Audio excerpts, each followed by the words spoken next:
You know what I noticed? That I've never met a hater of mine who was actually doing better than me. For example, there was this one of my biggest haters who would go from my channel to channel, just commenting all sorts of negative things and down liking my stuff. He was living in a worse neighborhood than me.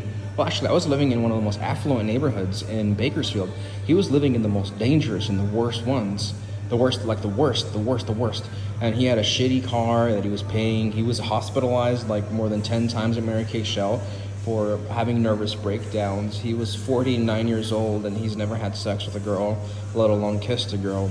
And there's other haters of mine who were basically having me live rent-free in their mind. There were people that were part of demographics that were amongst the most hated in the United States, and they basically were living in desperation and depression, and from what they were talking about in their comments, that basically let me know that they were doing really bad. And then I would look into their profile, and like, I'm not a skinny guy, but these people are massively overweight. They're like 300 fucking pounds.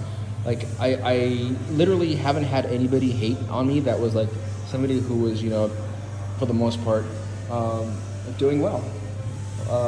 Like, people who like my content, they tend to be often people who are doing well, and if not, well, they're physically, for the most part, healthy. It's mostly the unhealthy people who fucking hate my guts. Because you know, in a way, like, I don't believe in many things that Charlie Kirk stood for. Like, I'm not for his stance on guns or abortion, etc. There's many things that I disagree with Charlie Kirk, but in a way, like, people hate on me for just basically just speaking my mind and just basically, you know, giving the world of what's in my mind. And people can't stand it. And instead of just doing the responsible and the mature thing and just fucking tuning out, they'll fucking hate watch me and just fucking dislike my content, report my fucking channel, report my videos, video after video after video after video, and eventually, like, the channel, I start getting less views because the algorithm is now working against me due to the amount of hate that I receive. And eventually my channel gets taken down. Ironically, like, some of these people, there was this Caucasian man. He was like a Trump supporting gun owner, and I think he was a freelancer.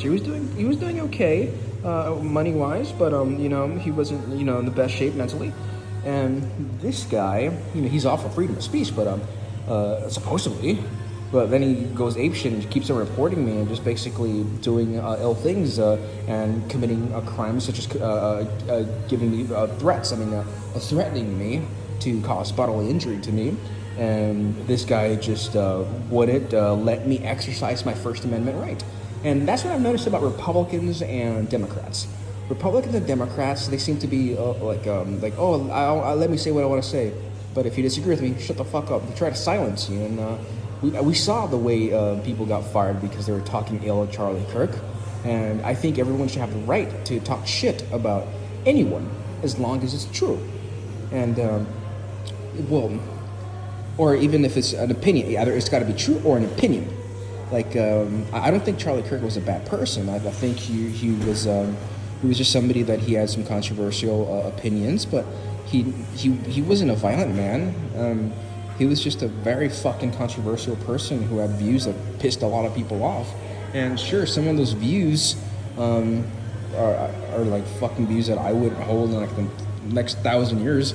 But there were some things that I did agree with him. Like, he was talking about that a man should provide, be loyal. He should be a loving father, and he should be basically a good man.